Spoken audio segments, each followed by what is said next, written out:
Hello, so after 10 years na hindi nakapag-upload, let's start with this iPhone 11 na nahulog and pinasukan ng tubig, na dead boot yung cellphone, ayaw namang charge, no display, no reaction, hindi nga umiinit. So as you can see, nag-oxidize yung board kasi nag-react yung battery sa tubig.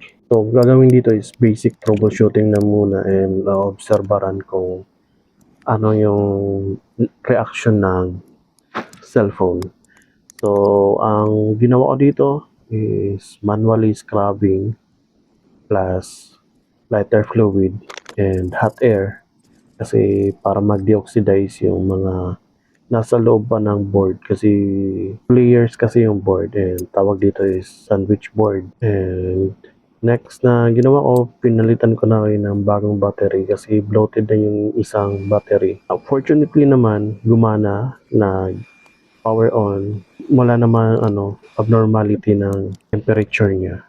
Bali ilang days ko pa to inobserbaran. Kaya lang naka-standby lang kasi wala akong passcode sa cellphone na to. And sa next video is yung pag-replace na ng back glass cover. So, salamat sa mga nanonood and salamat sa oras nyo. God bless everyone. Take care.